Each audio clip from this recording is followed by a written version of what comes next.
Hello investors, स्वागत है आपका हमारे चैनल इन्वेस्टमेंट के बाजार पर। इंडो फार्म इक्विपमेंट्स आईपीओ आज ओपन हो चुका है। 2024 का ये आईपीओ आप कह सकते हैं लास्ट डे आया है, तो 2025 में इसकी लिस्टिंग होती हुई देखने को मिलेगी। तो ये डेफिनेटली लास्ट आईपीओ रहता हुआ देखने को मिलेगा। एंड यहाँ पर अगर आप बात करेंगे इस आईपीओ की, तो बेसिकली अभी आईपीओ खुला है, 2 घंटे के अंदर अंदर रिटेल कोटा 7 टाइम भर चुका था। अभी 3 घंटे हो चुके हैं। क्या सब्सक्रिप्शन अपडेट निकल कर आ रहा है 1 बजे का। लिस्टिंग गेन मिलेगा कि नहीं मिलेगा, किस कैटेगरी में सबसे ज़्यादा चांसेस रहेंगे, सब पर बात करेंगे। तो बिना किसी तरीके वीडियो को स्टार्ट करते हैं। ये वीडियो सिर्फ एजुकेशनल पर्पस के लिए, अपने एडवाइजर की सलाह लेकर किसी आईपीओ के अंदर अप्लाई अवॉइड करें। Starting with Indo farm equipment, तो basically company 260 crore rupees raise कर रही है, जिसमें से 185 करोड़ कंपनी फ्रेश इशू के जरिए जुटाती हुई देखने को मिल रही है और 76 करोड़ रुपीस कंपनी यहाँ पर ऑफर फॉर सेल में बेचती हुई देखने को मिल रही है। तो ये पूरा आप कह सकते हैं कंपनी का इशू साइज है। एंड यहाँ पर कंपनी की अगर बात करेंगे तो बेसिकली 78 करोड़ रुपीस कंपनी यहाँ पर एंकर्स में से रेस कर रही है। तो आप सोच सकते हैं कितना छोटा ये इशू रहता हुआ देखने को मिलेगा। बाकी यहाँ पर अगर कंपनी की बात करेंगे तो मोर देन 31 ईयर्स से कंपनी यहाँ पर ऑपरेशनल है।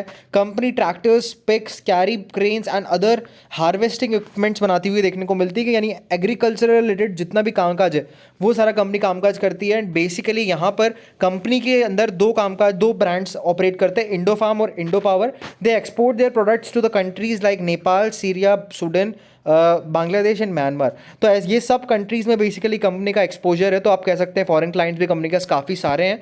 अब तक कंपनी के पास 938 एम्प्लॉयज़ जो कि पेरोल पे काम कर रहे हैं। एंड बेसिकली कंपनी का ये आप कह सकते हैं मैन्युफैक्चरिंग एम यूनिट जो है वो कंपनी 3600 यूनिट्स से आपको इंक्रीज़ करती हुई देखने को मिल सकती है, ऐसा कंपनी एम कर रही है। एंड यहाँ पर अगर ऑब्जेक्टिव की बात करेंगे तो बेसिकली कंपनी एक डेडिकेटेड यूनिट ऑफ एक्सपांशन बनाना चाहती है, जिससे कंपनी कैरी क्रेन्स ये सब मैन्युफैक्चरिंग करती हुई देखने को मिले, अपने बोरोइंग्स को रिड्यूस करती हुई देखने को मिलेगी और फ्यूचर इन्वेस्टमेंट इन एनबीएफसी सब्सिडियरी बरोटा फाइनेंसेस। तो बेसिकली एक और कंपनी में कंपनी अपना पैसा इन्वेस्ट करती हुई देखने को मिलेगी और जनरल कॉर्पोरेट पर्पस के साथ कंपनी अपना आईपीओ लाती हुई देखने को मिले। तो ये तो दोस्तों ओवरव्यू हो गया।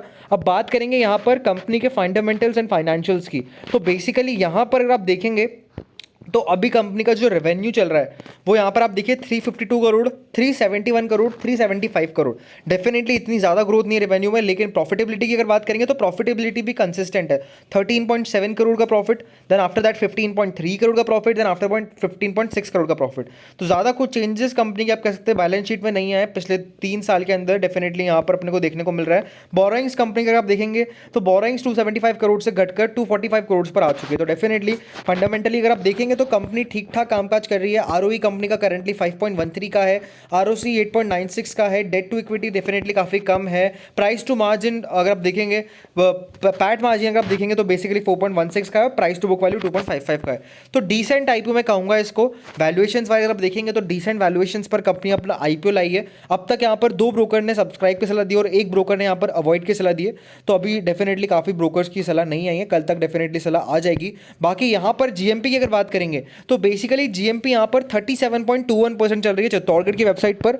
एंड दोस्तों शेयर मार्केट आईपीओ ऐप पर 34.88% का जीएमपी है। तो जीएमपी ओवरऑल दोस्तों अगर आप देखेंगे तो यहां पर ठीक ठाक नजर आ रहा है। 10% हमेशा, 10 से 15% हमेशा मैं लेके चलता हूं। तो आप मान के चलिए 20 से 30% के बीच में लिस्टिंग गेन्स यहां पर होते हुए देखने को मिलेंगे, अगर अनलेस एंड अनटिल क्यूआईबीज आखिरी दिन आके पैसा डाल देते हैं। क्यूआईबीज अगर मान लीजिए इसको 100 टाइम भर देते हैं या फिर 200 टाइम भर देते हैं, then scenario will be different, chances are very high. अगर ऐसा होता है तो 30 से 40% के बीच में लिस्टिंग होगी, but more than that definitely listing होने के चांसेस यहां पर कम नजर आते हुए देखने को मिल रहे हैं। बाकी सब्सक्रिप्शन अपडेट की अगर बात करेंगे तो यहाँ पर आप सब्सक्रिप्शन अपडेट देख सकते हैं। क्यूआईबीज ने अभी तक 1 टाइम भर दिया है, एनआईआईज ने 10 टाइम भर दिया है, जिसमें स्मॉल एनआईआई ने 15 टाइम्स, बिग एनआईआईज ने 8 times, retail category 10.45 times and overall 7.66 times तक का सब्सक्रिप्शन यहाँ पर अपने को अभी देखने को मिला है। तो ओवरऑल ओवर सब्सक्रिप्शन यहाँ पर होगा, मान के चलिए 100 से 150 टाइम्स तक सब्सक्रिप्शन यहाँ पर अपने को जरूर देखने को मिलेगा। एंड रिटेल कैटेगरी अगर मुझे लगता है 100 से 120 गुना max to max. And definitely अपने जितने भी आपके फैमिली मेंबर्स है, फ्रेंड्स है, उनके थ्रू अप्लाई करें, क्योंकि जितने ज़्यादा लॉट आप लगाएंगे डिफरेंट पैन कार्ड्स के थ्रू तो प्रोबेबिलिटी आपकी उतनी ही इंक्रीज होती हुई देखने को मिलेगी। तो होप सो आपको वीडियो पसंद आया होगा। अगर आपको वीडियो अच्छा लगा चैनल को लाइक करें, शेयर करें, सब्सक्राइब करें। Thank you for watching this video.